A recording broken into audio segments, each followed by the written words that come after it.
يا أيها الذين آمنوا اتقوا الله حق تقاته ولا تموتن إلا وأنتم مسلمون.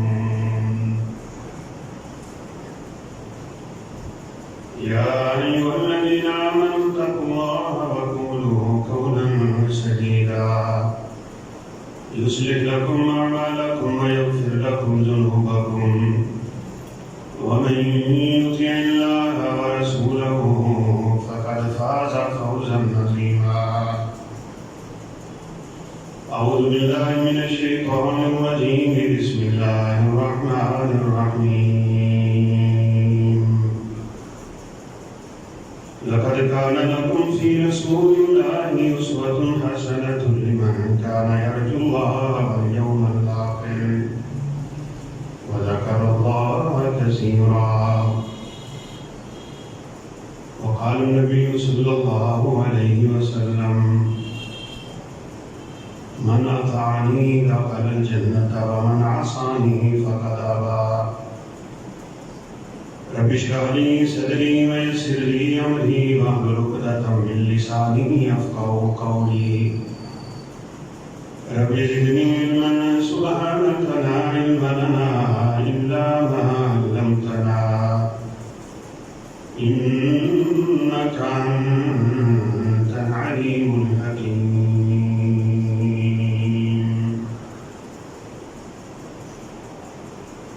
مصور کھینچ وہ نقشہ کہ جس میں اتنی صفائی ہو. مصور کھینچ وہ نقشہ کہ جس میں اتنی صفائی ہو. ادھر فرمان محمد ہو ادھر گردن جھکائی ہو. اگر جنت میں جانے کا ارادہ ہے تمامی کا، اگر جنت میں جانے کا ارادہ ہے تمامی کا، گلے میں پہن لو کرتا محمد کی غلامی کا. ہر قسم کی حمد و ثنا، کبریائی، بڑائی، تکبیر، تعمیر، تسبیح، تحلیل صرف اور صرف اللہ کا ملاکمین کی شان شایان ہے. لاکھوں کروڑوں انگنت درود و سلام تاجدار انبیاء، فخر الانبیاء، خاتم الانبیاء والرسل جناب محمد رسول اللہ صلی اللہ علیہ وسلم کی ذات اقدس. رسول اللہ صلی اللہ علیہ وسلم کا فرمان ہے: ان اللہ نظر الی اہل الارض فماقتهم عربهم وعجمهم الا بقایا من اہل الکتاب او کما قال علیہ الصلاۃ والسلام. آپ کی بعثت سے پہلے کیا حالات تھے، اس حدیث مبارکہ سے اندازہ ہو سکتا ہے. آپ صلی اللہ علیہ وسلم نے فرمایا کہ اللہ رب العزت نے پوری دنیا کے لوگوں کو دیکھا، عرب کو بھی عجم کو بھی. فماقتهم، پوری دنیا کے لوگوں کی حالت یہ تھی کہ وہ اپنے رب کو ناراض کر بیٹھے تھے. یا دوسرا معنی یہ بھی ہو سکتا ہے کہ اللہ ان سب پہ ناراض تھا اور اپنا عذاب نازل کرنے کا ارادہ کر رہا تھا. سوائے اہل کتاب کے چند نیک لوگوں کے پوری دنیا کے لوگوں کا یہ حال ہے کہ وہ رب تعالیٰ کی ناراضگی میں زندگی بسر کر رہے تھے. پھر اللہ تعالیٰ نے امت اسلامیہ پہ بالخصوص اور انسانیت پہ بالعموم یہ احسان کر دیا کہ اپنا آخری پیغمبر مبعوث فرمائیں. وہ کیا تھا چند سالوں میں کہ جن لوگوں پہ اللہ ناراض ہیں، وہ رب کو ناراض کر بیٹھے ہیں، اللہ ان پہ ناراض ہے، انہی لوگوں کے لیے تھوڑے ہی عرصے میں جنت سے بشارتیں آنے لگیں، رضی اللہ عنہم ورضوا عنہ، اللہ ان پہ راضی ہو گیا ہے اور یہ رب پہ راضی ہو گئے۔ وہ کون سا ایسا انقلاب ہے کہ چند سالوں میں اللہ رب العزت نے پوری دنیا کی کایا پلٹی ہے؟ سب کہہ رہے ہیں کی بات ہے، ایک دفعہ چند صحابہ نے رسول اللہ صلی اللہ علیہ وسلم سے ایک گزارش کی تھی کہ رب کے حبیب، ہمیں آپ سے بڑی شدید محبت ہے اور اس محبت کا ہم اظہار بھی کر دیتے ہیں آپ سے۔ صحابہ آپ سے کہہ دیا کرتے تھے انی احبک فی اللہ، میں اللہ کے لیے آپ سے محبت کرتا ہوں۔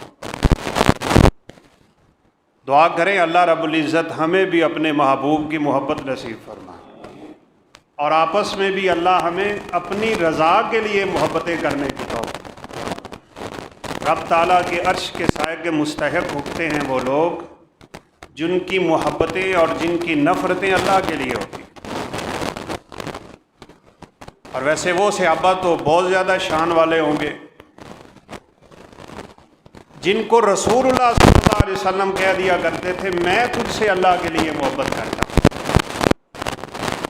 ایک دفعہ سیدنا معاذ بن جبل کا ہاتھ آپ نے اپنے ہاتھ میں لیا ہوا تھا اور آپ نے فرمایا یا معاذ انی احبک فی اللہ، اے معاذ میں تجھ سے اللہ کے لیے محبت کرتا ہوں۔ جس پیغمبر کی یہ شان ہے کہ آپ صلی اللہ علیہ وسلم نے فرمایا جس نے مجھے دیکھا ہے نا حالت ایمان میں، اس کی بھی اگر کوئی زیارت کر لے گا تو اللہ اس پہ جہنم کی آگ حرام کر دیں۔ تو اللہ کے حبیب اپنی محبت کا اعلان کر رہے ہیں اس، تو آگے سے معاذ رضی اللہ عنہ فرمانے لگے انی احبک فی اللہ، میں بھی تو آپ سے بڑی شدید محبت رکھتا ہوں۔ اللہ والوں کی محبت کا تقاضا ہی یہ ہوتا ہے کہ وہ محبت خیر کی طرف کھینچتی۔ آپ نے تب تک ہاتھ نہیں چھوڑا جب تک معاذ کو ایک وظیفہ نہیں بتا دیا، لا تدعن دبر کل صلاۃ مکتوبۃ ان تقول رب اعنی علی ذکرک و شکرک و حسن عبادتک۔ معاذ اگر محبت کا دعویٰ ہے تو پھر سنو، کسی فرضی نماز کے بعد آپ نے یہ اذکار نہیں چھوڑنے، رب اعنی علی ذکرک و شکرک و حسن عبادتک۔ اب صحابہ آپ سے محبت کا اظہار تو کرتے ہیں، لیکن سوال بڑا عظیم تھا۔ کہا اللہ کے رسول ہمیں اپنے رب سے بھی بڑی محبت ہے، لیکن ہمیں کیسے پتہ چلے گا ہمارا رب بھی ہم سے محبت کرتا ہے یا نہیں؟ ہم اپنے رب سے کیسے محبت کا اظہار کر سکتے ہیں؟ آپ تو ہم آپ سے محبت کرتے ہیں، اظہار ہو جاتا ہے، رب تعالیٰ کی محبت کی علامت کیا ہے؟ تو آپ صلی اللہ علیہ وسلم خاموش۔ تب تک آپ کسی بات کا جواب نہ دیتے جب تک اللہ رب العزت کی طرف سے وحی نہیں آتی تھی۔ تو اللہ تعالیٰ نے قرآن اتارا، قل ان کنتم تحبون اللہ فاتبعونی یحببکم اللہ۔ یہ دیکھنا چاہتے ہیں کہ اللہ ان سے محبت کرتا ہے یا نہیں؟ میرا پیغمبر اعلان کر، قل ان کنتم تحبون اللہ فاتبعونی، مجھ سے محبت کا دعویٰ رکھنے والوں، اگر تم چاہتے ہو تمہارا رب تم سے محبت کرے تو میری فرما برداری کیا کرو۔ یحببکم اللہ، تم میری اطاعت کرو گے اللہ تم سے محبت کریں گے۔ یہ اطاعت تھی کہ جس نے چند سالوں میں دنیا میں انقلاب بپا کر دی۔ بعض چیزیں تو پڑھ کے سن کے اور انسان حیران رہ جاتا ہے۔ سیدنا عمر فاروق رضی اللہ تعالیٰ عنہ کی چاہت پہ اور طلب پہ اللہ تعالیٰ نے کئی آیات نازل کی، ان میں سے ایک پردے کی آیات۔ آپ صلی اللہ علیہ وسلم نے تو عورتوں کو حکم نہیں دیا تھا، کیونکہ اللہ کا حکم نہیں۔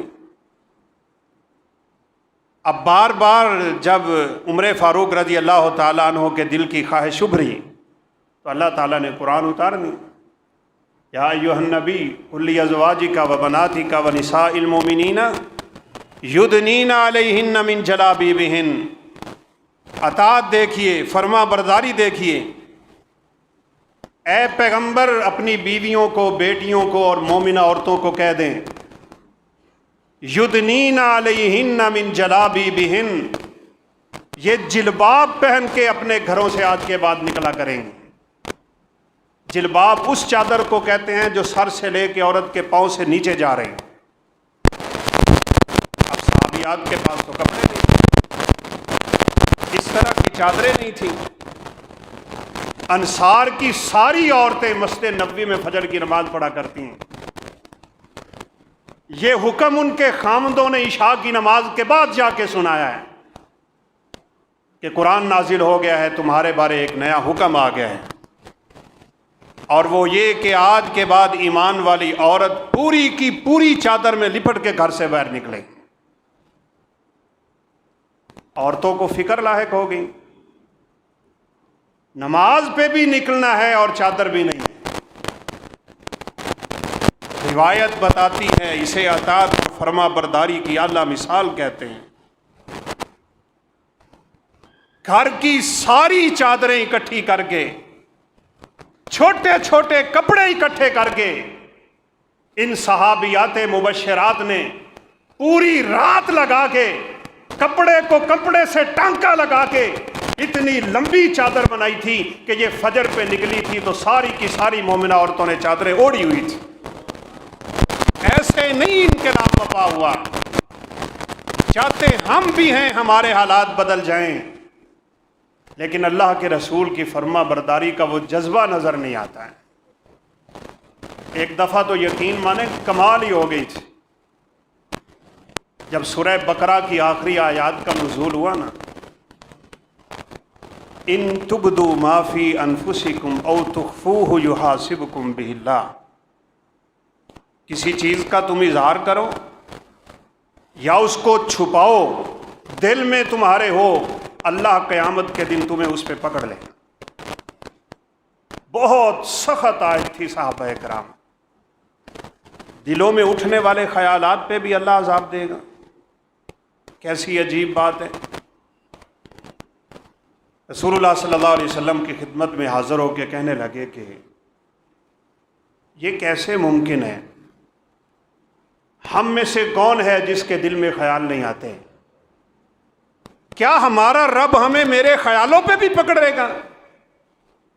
یہ تو بڑی سخت بات ہے اللہ کے رسول۔ اب صحابہ کرام نے یہ بات کی تو رسول اللہ صلی اللہ علیہ وسلم کا چہرہ انور بدل گیا۔ آپ نے فرمایا تم موسیٰ کی قوم کی طرح اعتراض کرنے لگ گئے ہو، سوالات کرنے لگ گئے ہو۔ ایمان والوں کی یہ حالت نہیں ہوتی۔ بندہ مومن کی شان یہ ہے کہ اس کی زبان پہ سمعنا و اطعنا ہوتا ہے، ہم نے سنا اور ہم نے مانا، بس۔ یہ جو حدیث رسول صلی اللہ علیہ وسلم کے سامنے عقلوں کے گھوڑے دوڑانے والے ہوتے ہیں نا، یہ گمراہ لوگ ہوتے ہیں، آگے عذر پیش کرنے والے، بہانے تلاش کرنے والے۔ کس چیز کا بہانہ اور کس چیز کا عذر؟ ایمان والوں کی حالت بس ایک ہی ہے، سمعنا و اطعنا۔ اور رب ذوالجلال کی قسم ہے یہی وہ چیز تھی کہ جنہوں نے ان لوگوں کو کہ جن پہ عذاب نازل ہونے والا تھا جنت کی بشارتیں دیں۔ عمر فاروق رضی اللہ تعالیٰ عنہ نے ایک دفعہ کھڑے ہو کے اعلان کر، ان کی اپنی خلافت کا زمانہ ہے، نکاح کے موقع پہ عورتوں نے بڑی زیادہ مقدار میں حق مہر طلب کرنا شروع کر۔ تو عمر فاروق رضی اللہ تعالیٰ عنہ نے عورتوں میں اعلان کر کہا آج کے بعد میں حق مہر مقرر کر رہا ہوں۔ یہ حق مہر کی زیادہ مقدار لوگوں کو نکاح سے محروم کر رہی ہے۔ ابھی الفاظ عمر فاروق کی زبان میں ہیں رضی اللہ تعالیٰ عنہ. ایک کالی عورت کھڑی ہوئی ہے، غلام لونڈی. کہا عمر تو کون ہوتا ہے ہمارا حق مہر مقرر کرنے والا؟ اللہ رب العزت نے نہیں کیا، رب کے رسول نے نہ کیا، تجھ سے پہلے ابو بکر صدیق گزرے اور اس نے نہ کیا. آپ کو کیا حق حاصل ہے کہ آپ ہمارا حق مہر مقرر کر رہے ہیں؟ اللہ تو کہتے ہیں علی الموسع قدرہ وعلی المقتر قدرہ. طاقت والا طاقت کے مطابق دے دے، تنگ دست اپنی تنگ دستی کو دیکھ کے دے دے. اللہ اکبر. خلیفۃ المسلمین، امیر المومنین، 22 لاکھ مربع میل سے زیادہ پہ حکومت کرنے والا، جس کے ایمان کی گواہیاں رب تعالیٰ نے دی ہوں، جس کی زبان پہ حق جاری ہوتا ہو، جس کے بارے میں سرور کائنات نے کہہ دیا ہو میرے بعد اگر دنیا میں کوئی نبی ہوتا تو عمر فاروق ہوتے. کہا پہلی امتوں میں ایسے لوگ ہوا کرتے تھے جن کے دل میں اللہ رب العزت اپنے پیغامات ڈال دیا کرتا تھا. میری امت میں عمر فاروق رضی اللہ تعالیٰ عنہ، جن کو دیکھ کے شیطان رستے چھوڑتا ہے، جن کو دیکھ کے کیسر و کسرا کی ٹانگیں کانپ جایا کرتی تھیں. اس عورت کی بات سن کے عمر فاروق نے سر جھکا کے کیا الفاظ کہے تھے؟ اطاعت خداوندی اور فرمائے برداری اسی کا نام ہے. جب حدیث سامنے آ جائے، جب رب کا فرمان سامنے آ جائے، انسان اپنی عقل دوڑانا بند کر دے. کہنے لگے اصابت المرأۃ واخطأ الرجل. او لوگو سن لو، یہ عورت سچ کہہ رہی ہے، میں بندہ ہو کے غلطی کھا گیا ہوں. کوئی حق مہر مقرر نہیں ہے، رب تعالیٰ کے حکم کے مطابق تم جتنا چاہو حق مہر ادا کر سکتے ہو. اسے اطاعت کہتے ہیں، اسے فرما برداری کہتے ہیں. اب جو ہی صحابہ کرام رضوان اللہ علیہم اجمعین نے سنا کہ رسول اللہ صلی اللہ علیہ وسلم ہمیں موسیٰ علیہ السلام کی قوم سے مثال دینے لگے، تو جلدی سے رب تعالیٰ سے اپنی اس غلطی کی پناہ مانگی اور کہا سمعنا و اطعنا. ہاں اللہ کے حبیب، بس ہم نے مان لیا. اللہ ہمیں اگر ہمارے خیالوں پہ بھی پکڑے تو پکڑ سکتا ہے. وہ مالک ہے، وہ قہار ہے، وہ جبار ہے، ساری قدرتوں اور طاقتوں کا مالک ہے. یفعل ما یشاء، جو چاہتا ہے کرتا ہے. غلطی ہوئی ہم سے کہ ہم یہ بات پوچھ چکے، آپ ہم پہ ناراضگی کا اظہار نہ کریں. ہم آج یہ اعلان کر رہے ہیں سمعنا و اطعنا. اور یقین کریں جب انسان کے اندر یہ جذبہ پیدا ہو جائے کہ میں نے شریعت کے دائرے سے باہر نہیں نکلنا، اللہ اس کے لیے رستے بھی اتنے آسان کرتے ہیں. ساتھ ہی اللہ نے آیت اتار دی لا یکلف اللہ نفسا الا وسعها. ہاں میں نے اعلان تو کیا تھا لیکن میں اپنا اعلان واپس لیتا ہوں. آج کے بعد اعلان کرتا ہوں کہ دلوں میں اٹھنے والے خیالات پہ اللہ پکڑ نہیں کرے گا. جذبہ چاہیے. سیرت مصطفیٰ کا سب سے بڑا سبق یہ ہے. صحابہ کرام رضوان اللہ علیہم اجمعین نے اسی لیے مقام پایا. مسجد نبوی کی چھوٹی چھوٹی دیواریں تھیں. کچھ لوگ خطبہ کے لیے آئے تو مسجد میں ابھی کھڑے، تو رسول اللہ صلی اللہ علیہ وسلم نے فرمایا یا ایھا الناس اجلسوا، لوگوں بیٹھ جاؤ. سیدنا عبداللہ بن مسعود رضی اللہ عنہ جوتیوں کے پاس تھے، وہیں بیٹھ گئے، وہیں پہ خطبہ سنا. آپ نے پوچھا ابن مسعود تم آگے کیوں نہ آئے؟ کہا اللہ کے حبیب کی آواز کان میں پڑے بیٹھ جاؤ تو ابن مسعود کی کیا جرت ہے کہ قدم اٹھا لیں. اس اطاعت اور اس فرما برداری سے اگر ہم زندگی گزاریں گے نا تو اللہ رب العزت ہم پہ بھی اپنی رحمتوں کی برکھا برسائے گا. کسی نے ایک دفعہ سیدنا علی رضی اللہ تعالیٰ عنہ کو صحرا میں دیکھ لی، آسمان کی طرف نظر اٹھا کے مسکرا رہے تھے اور گھوڑے پہ سوار تھے. تو دیکھنے والے نے کہا علی یہ کیا ہے؟ کوئی نہیں جس سے آپ نے کوئی بات کی ہو، جس کو دیکھ کے آپ مسکرائے ہوں. آخر یہ ماجرا کیا ہے؟ آپ سواری پہ سوار ہیں، بندہ کوئی نہیں ہے، اور یہ آپ کیا کر رہے ہیں؟ آسمان کی طرف نظریں اٹھا کے آپ مسکرائی جا رہے ہیں. کہا ایک دفعہ میں اپنے پیغمبر کے ساتھ یہاں سے گزرا تھا، میرے رسول سواری پہ سوار تھے، جبریل امین نازل ہوئے تھے. جبریل کو دیکھ کے میرے پیغمبر نے آسمان کی طرف نگاہ کی تھی، آپ کے لبوں پہ مسکراہٹ آئی تھی. علی جب بھی یہاں سے گزرے گا اس سنت کو ادا کر کے گزرے گا. اس کو تو حالانکہ سنت زائدہ کہا جاتا ہے علماء کی اصطلاح میں. ایک تو وہ سنتیں ہیں نا جو ہماری عبادت کی شرع کے طور پہ آپ سے ثابت ہیں، وہ تو ہم نے کرنی ہی کرنی ہے، وہ تو ہم پہ واجب ہوتی ہیں۔ دوسری وہ سنتیں ہیں جو اللہ کے حبیب صلی اللہ علیہ وسلم سے بطور بشر سرزد ہوئی ہیں، لیکن کمال لوگ ہیں یہ، ان سنتوں کو بھی اس قدر اپنے اندر پیدا کیے ہوئے تھے۔ آج بھی آپ چلے جائیں مسجد نبوی کے 5 نمبر دروازے کا نام باب النساء ہے، سلام پڑھ کے نکلے تو پیچھے باب جبریل ہے اور اس سے اگلا دروازہ باب النساء ہے، عورتوں والا دروازہ۔ آپ صلی اللہ علیہ وسلم نے صحابہ سے مشورہ کیا کہ عورتوں کی تعداد بڑھ رہی ہے، کیوں نہ ہو ہم ایک دروازہ ان کے لیے خاص کر دیں۔ دروازہ خاص ہو گیا۔ آپ صلی اللہ علیہ وسلم دنیا سے چلے گئے، عمر فاروق رضی اللہ عنہ نے مسجد کی توسیع کروا دی، عثمان ذو النورین نے اور زیادہ توسیع کروا دی۔ اس توسیع کے بعد یہ دروازہ مردوں کی طرف آ گیا، لیکن عبداللہ بن عمر رضی اللہ تعالیٰ عنہ پوری زندگی اس دروازے سے اس لیے نہیں گزرے تھے کہ میرے پیغمبر نے اس کو عورتوں کا دروازہ کہا ہے۔ لوگ دیکھا کرتے تھے کیا شان ہے، آپ ہر ہفتے قباء پیدل جاتے، ابن عمر پوری زندگی جایا کرتے تھے۔ اگر آج ہم چاہتے ہیں نا، آج ہمارے حالات بڑے سخت ہیں، اللہ تعالیٰ ہمارے حالات پہ رحم فرمائے، ہوتا ہی تب ہے بھائی، سیدھی بات ہے، کتبت الذلۃ والہوان علی من خالف سنتی۔ رسول اللہ صلی اللہ علیہ وسلم نے فرمایا جس امت میں یہ عمل ہے کہ وہ میری سنتوں کے تارک ہیں، میری سنتوں کی مخالفت کرتے ہیں، اللہ رب العزت ان پہ ذلت و رسوائی لکھ دیتا ہے، ان کے لیے ان کا حق اور مقدر بن جاتی ہے۔ یہ تب تک اٹھے گی نہیں حتیٰ ترجعوا الی دینکم، جب تک تم اپنے دین کی طرف واپس نہیں جاؤ گے، اللہ یہ ذلتیں نہیں اٹھائیں۔ اس لیے آج بڑی ہی اشد ضرورت ہے کہ ہم رسول اللہ صلی اللہ علیہ وسلم کی سیرت کا مطالعہ کریں۔ ویسے تو آپ کی سیرت کے اتنے جوانب ہیں کہ کسی ایک کو بھی اگر پکڑ لیا جائے تو اس کے لیے وقت درکار ہے، لیکن ہمیں یہ دیکھنا ہے آپ صلی اللہ علیہ وسلم بحیثیت معلم کیسے ہیں، آپ بحیثیت خامند کیسے ہیں، آپ بحیثیت کمانڈر کیسے ہیں۔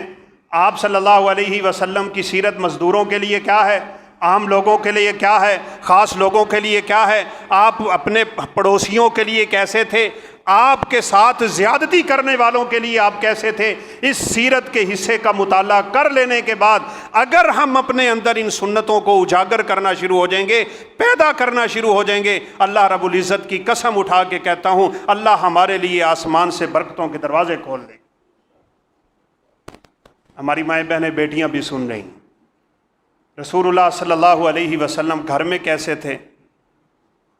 ایک دفعہ کسی نے سوال کر لیا عائشہ رضی اللہ تعالیٰ عنہا سے کہ آپ صلی اللہ علیہ وسلم کا گھر میں رویہ کیسے ہوتا تھا، تو کیا فرماتی ہیں، کان فی محنت اہلہ، ساری کائنات کا رسول ہو کے، رب کا محبوب ہو کے، سید الکونین ہو کے، سید البشر ہو کے، آسمانوں پہ معراج کی رات اللہ سے ہم کلام ہونے والا، جبریل امین کے ساتھ سفر کرنے والا، آتیناک الکوثر کی فضیلتیں پانے والا، جس کے مقام کو کوئی نہ پا سکے، وَرَفَعْنَا لَكَ ذِكْرَكَ أَلَمْ نَشْرَحْ لَكَ صَدْرَكَ وَوَضَعْنَا عَنْكَ وِزْرَكَ الَّذِي أَنقَضَ ظَهْرَكَ۔ لوگ کہتے تھے کہ اس کے بیٹے فوت ہو گئے، نام مٹ جائے گا اس کا، اللہ نے آیات اتاری تھی، اِنَّا آتَيْنَاكَ الْكَوْثَرَ فَصَلِّ لِرَبِّكَ وَانْحَرْ إِنَّ شَانِئَكَ هُوَ الْأَبْتَرُ۔ یہ آپ کا دشمن بات کر رہا ہے کہ آپ کا نام نہیں رہے گا۔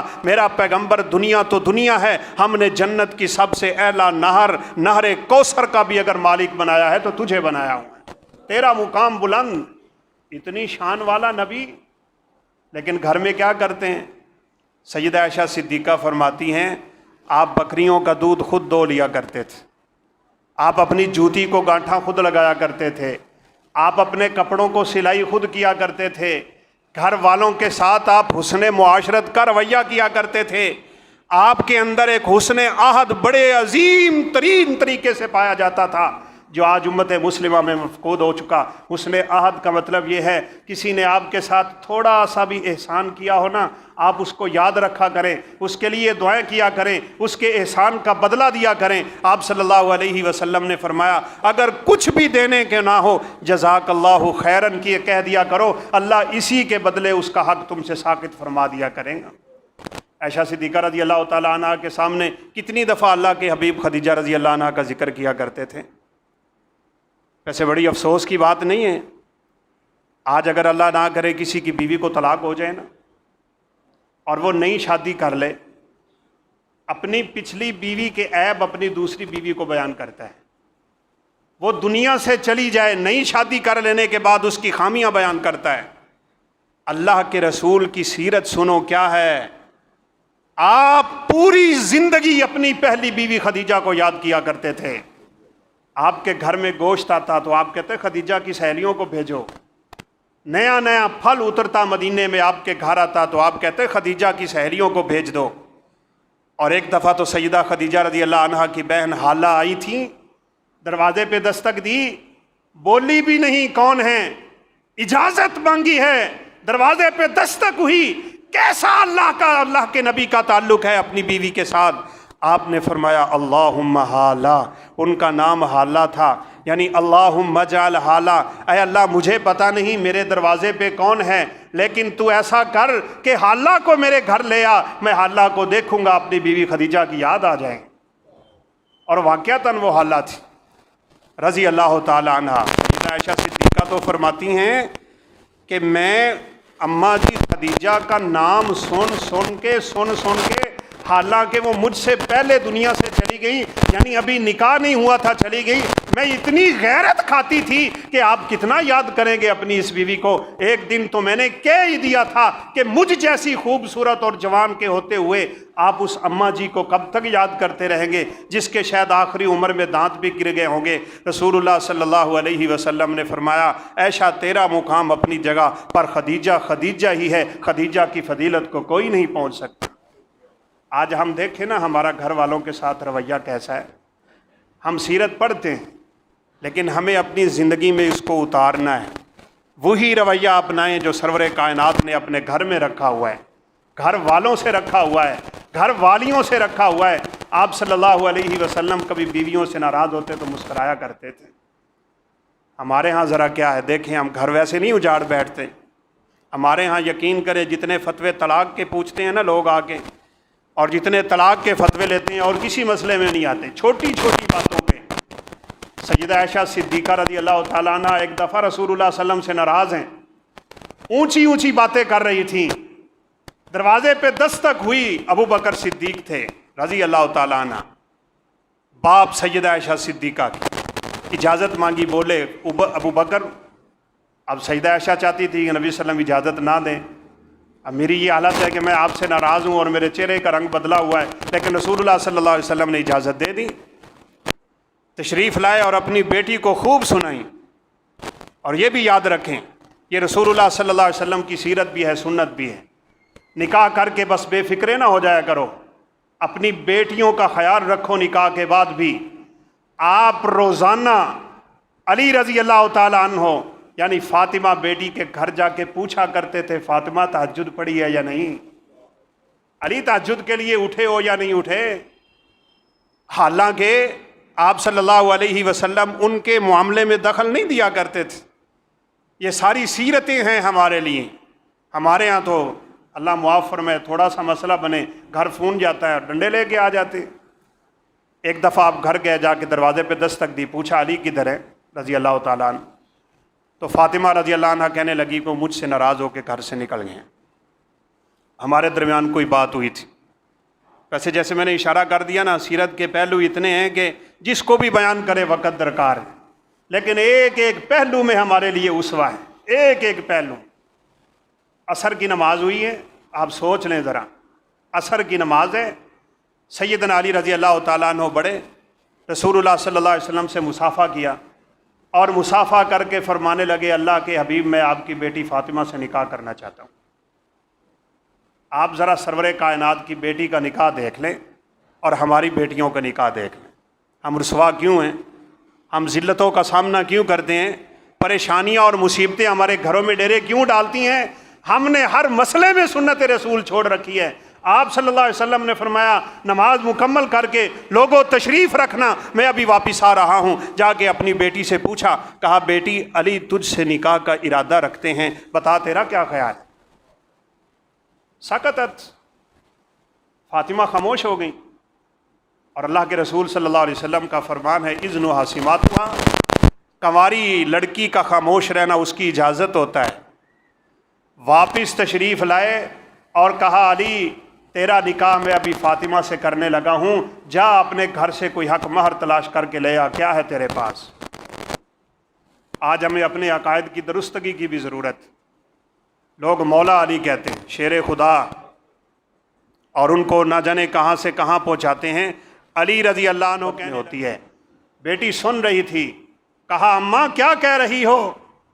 یہ مت دیکھ دروازے پہ کون آیا، یہ دیکھ اس کو بھیجنے والا کون ہے۔ یہ نہ دیکھ آیا کون ہے، یہ دیکھ اس کو بھیجا کس نے ہے۔ کل جب جنت میں عورتیں بیٹھ کے اپنی اپنی بات کریں گی نا کہ میرا نکاح میرے باپ نے، میرے چچا تایا، میرے بھائی فلاں فلاں نے کروایا تھا، میں بڑے فخر سے کہوں گی میرا نکاح سرور کائنات نے کروایا تھا۔ پھر یہ نکاح ہوا اور پھر دیکھا لوگوں نے وہ جلیبیب کہ جو بازاروں اور منڈیوں میں بکتا ہوا مدینہ میں پہنچا تھا، سرور کائنات کے اس فرما برداری کی وجہ سے اس نکاح میں اللہ کے رسول کی دعا سے وہ برکت ہوئی تھی کہ مدینہ کے بڑے بڑے تاجر بھی جلیبیب سے آ کے قرضے لیا کرتے تھے۔ آپ صلی اللہ علیہ وسلم نے فرمایا جاؤ علی لا تیرے پاس کیا ہے حق مار کے لیے؟ کہا کچھ بھی نہیں ہے۔ اللہ اکبر۔ کہا وہ زرہ جو تو پہن کے جنگ لڑا کرتا تھا، لوہے کی قمیض جو کڑیوں سے بنائی جاتی ہے، وہ کدھر ہے؟ کہا وہ تو ہے میرے پاس۔ کہا بس وہی لے آ، میں اس کے بدلے ہی اپنی بیٹی کا نکاح تجھ سے کر دیتا ہوں۔ حالانکہ اس کا کیا کام ہے سیدہ فاطمہ سے؟ جنت کی سردار، نبی کی بیٹی، جگر گوشہ رسول فاطمہ بتول، من اغضبہا فقد اغضبنی فمن احبہا فقد احبنی۔ جس نے فاطمہ کو ناراض کیا اس نے میں پیغمبر کو ناراض کیا، جس نے مجھے ناراض کیا رب کو ناراض کیا۔ اتنی شان والی، اتنے مقام والی، جس کو اللہ کے حبیب جگر گوشہ رسول کہا کرتے تھے۔ یہاں بھی سیرت کے پہلو سن لو، اللہ کے حبیب جب بھی فاطمہ آپ کے گھر میں آیا کرتی تھی، آپ صلی اللہ علیہ وسلم اپنی مجلس سے کھڑے ہو جایا کرتے تھے۔ بیٹیوں سے محبت کا بھی تو پیغام ہے نا سیرت مصطفیٰ میں۔ آپ کی بیٹی زینب جب دنیا سے چلی گئی تو آپ کی نواسی امامہ ان کو چھوڑ کے گئی تھی، چھوٹی سی امامہ۔ اللہ اکبر۔ آپ صلی اللہ علیہ وسلم جب فرضی نماز پڑھانے کے لیے نکلتے نا تو امامہ کو اپنے سینے سے لگا کے نماز پڑھایا کرتے تھے۔ سجدے میں جاتے تو نیچے بٹھا دیتے، اور سجدے سے اٹھتے تو اپنی نواسی کو اپنے سینے سے لگا لیا کرتے تھے۔ پیغام دیا جا رہا ہے، او بچیوں کو زندہ درگو کرنے والوں، او بچیوں سے محبت نہ کرنے والوں، ان جنت کی شہزادیوں کے حق کو تم کیا جانتے ہو؟ سرور کائنات نے فرمایا جس کو رب نے 2 یا 3 بیٹیاں دے دیں، اس نے اس کو اچھی تعلیم دی، ان کی تربیت کی، اچھی جگہ پہ ان کا نکاح کر دیا، کل یہ بیٹیاں اس کو جہنم میں جانے ہی نہیں دیں، آر بن جائیں گی اس کے سامنے اور جہنم کے سامنے۔ اور اگر بچپن میں ہی رب تعالیٰ نے ان کو اپنے پاس بلا لیا اور اس نے صبر کیا تو وہ تو اپنے باپ کا پلو پکڑ کے کھینچ کے بھی اس کو جنت میں لے جائیں گے۔ بس سرور کائنات علیہ الصلوۃ والسلام نے لوگوں کو اعلان کر دیا بیٹھنا بھائی ابھی علی کا نکاح ہونے والا ہے۔ نکاح ہو گیا۔ پھر آپ صلی اللہ علیہ وسلم ان کی خبر گیری کیا کرتے تھے، نمازوں کا کیا حال ہے، تہجد کا کیا حال ہے۔ آپ لوگوں نے یہ باتیں پڑھی سنی ہوئی ہیں۔ ایک دفعہ غلام آئے تھے تو سیدہ فاطمہ آ گئی غلام لینے کے لیے، دیکھیں تربیت کیسی ہو رہی ہے، حالانکہ بیٹی کی شادی ہو گئی۔ اللہ کے حبیب کی زندگی کے بہت بڑا ایک پہلو یہ بھی ہے، آپ صلی اللہ علیہ وسلم نے کسی بھی جگہ تربیت کا کوئی موقع ہاتھ سے جانے ہی نہیں دیا۔ کوئی چھوٹا تھا، کوئی بڑا تھا، بیوی تھی، خاندان والے تھے، کوئی باہر والے تھے، کوئی دشمن تھا یا اپنا تھا، بیگانہ تھا یا پرایا تھا، ہر ایک کو جہاں آپ صلی اللہ علیہ وسلم کو موقع ملا ہے آپ صلی اللہ علیہ وسلم نے تربیت کی۔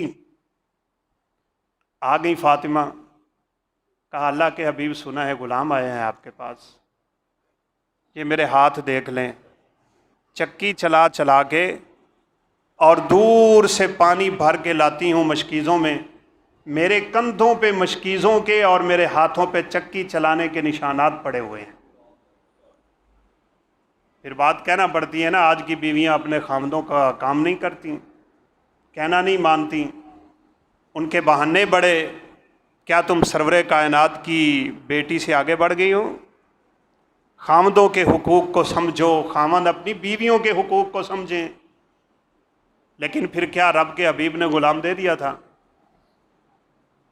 اللہ اکبر، کس کس سیرت کے پہلو کو چھیڑا جائے۔ آپ نے فرمایا میری بیٹی، اس غلام کا تو میں نے کسی سے وعدہ کر رکھا ہے، یہ نہیں ہو سکتا کہ محمد عربی اپنے وعدے کی وفا نہ کرے۔ ہاں تجھے غلام تو نہیں دیتا، تجھے غلام کے بدلے میں انعام دے دیتا ہوں۔ رات کو سوتے وقت 33 دفعہ سبحان اللہ، 33 دفعہ الحمدللہ، 34 دفعہ اللہ اکبر پڑھ لیا کر، اللہ تیرے پورے دن کی تھکاوٹوں کو دور کر دیا کرے گا۔ تو یہ غلام کس کو دیا تھا بھلا؟ یہاں بھی سیرت ہی سیرت ہے، پوری زندگی سیرت ہے۔ خلقہ القرآن، لقد کان لکم فی رسول اللہ اسوۃ حسنہ۔ ایک دفعہ ابو بکر عمر و فاروق رضی اللہ تعالیٰ عنہ دونوں گھر سے نکلے تھے، بھوک لگی ہوئی تھی، کچھ نہیں تھا ان کے گھر میں کھانے کے لیے، تو سرور کائنات علیہ الصلوۃ والسلام کی خدمت میں حاضر ہوئے، تو آپ بھی بھوک سے ستائے ہوئے گھر سے نکلے ہوئے تھے، اور تینوں کا رستے میں کہیں ایک دوسرے سے ملاقات ہو۔ آپ صلی اللہ علیہ وسلم نے فرمایا ابو بکر کیسے آنا ہوا؟ اچھا بعض دفعہ انسان کے کچھ حالات بھی بتاتے ہیں کہ کیا وجہ ہوگی آنے کی، لیکن ابو بکر صدیق رضی اللہ عنہ نے بڑی اچھی بات ساتھ کر دی، کہا جی آپ کی زیارت کے لیے بھی آیا ہوں، اور سیدھی بات ہے بھوک بھی لگی ہوئی ہے۔ عمر فاروق سے پوچھا عمر تم کیسے آئے ہو؟ کہا بھوک لگی ہوئی ہے، کھانا کھانے کے لیے آیا ہوں، آپ کے پاس آیا ہوں، کہیں نہ کہیں تو آپ لے جائیں گے نا، ہمیں کھانا کھلائیں گے۔ تو آپ صلی اللہ علیہ وسلم اپنے ایک انصاری صحابی کے باغ میں لے، ان کا نام تھا ابو الحیثم رضی اللہ تعالیٰ عنہ۔ آپ امیروں کی دعوتیں قبول کیا کرتے تھے، سیدھی بات کرنی چاہیے، اسلام کا حکم ہے۔ آپ کی زندگی کے خوبصورت رویے ہیں، آپ دعا کریں۔ ایک بڑی ہی خوبصورت کتاب ہے، اس موضوع پہ ہے عربی میں، کیف عاملہم، اللہ کے پیغمبر کا دنیا جہان کے ہر شخص کے ساتھ معاملہ کیا تھا۔ دعا کریں اللہ ہمیں توفیق دے ہم اس کتاب کا ترجمہ کریں اردو میں، کس کس بندے کے ساتھ آپ کا کیسا کیسا معاملہ ہے، بڑی خوبصورت کتاب۔ آپ صلی اللہ علیہ وسلم لے کے چلے گئے، ابو الحسن کو آواز دی تو ان کی بیوی نے کہا یہ مرحبا۔ کہا کدھر ہیں آپ کے خاوند؟ کہا وہ باغ کی دوسری جانب پانی لگا رہے ہیں۔ دوڑ کے گئیں، کہا آؤ ہمارے باغ میں اللہ کے حضور تشریف لائے ہیں، آج برکتوں کے دروازے کھلنے والے ہیں۔ دوڑ کے آئے، اپنا سامان وہاں پھینکا، آ کے سرور کائنات کو گلے لگایا، آپ صلی اللہ علیہ وسلم کے جسم اطہر کا بوسہ لیا۔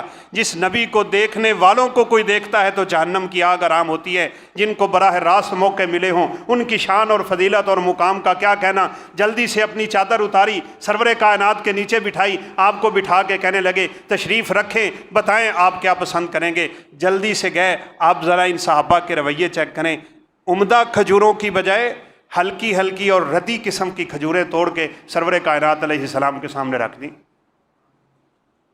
اب ابو بکر بھی پریشان ہوئے، عمر فاروق بھی پریشان ہو گئے کہ اس کے باغ میں اتنی عمدہ کھجوریں ہیں، اس نے یہ کیا کام کیا؟ عرب لوگ تو مہمان نوازی کی انتہا پہ ہوتے ہیں، سرور کائنات جیسا مہمان جس کے گھر میں آ جائے، رب کی رحمت بن کے آ جائے، آخر اس نے یہ کیوں کیا؟ اس کے پیچھے بھی کوئی راز ہوگا۔ تو آپ صلی اللہ علیہ وسلم نے کہہ ہی دیا، کہا یار تیرے باغ میں اتنی عمدہ کھجوریں اور تو نے یہ کیا کیا ہے؟ کہا میں نے جان بوجھ کے کیا ہے۔ کہا کیوں؟ کہا میں چاہتا ہوں آپ ذرا خود اٹھیں، میرے کھجوروں کے باغ کے درختوں کو ہاتھ لگائے نا، پتہ چلے برکتوں سے میرے باغ بھرتا کیسے ہے۔ آپ کا ہاتھ لگنا چاہیے میرے کھجور پہ۔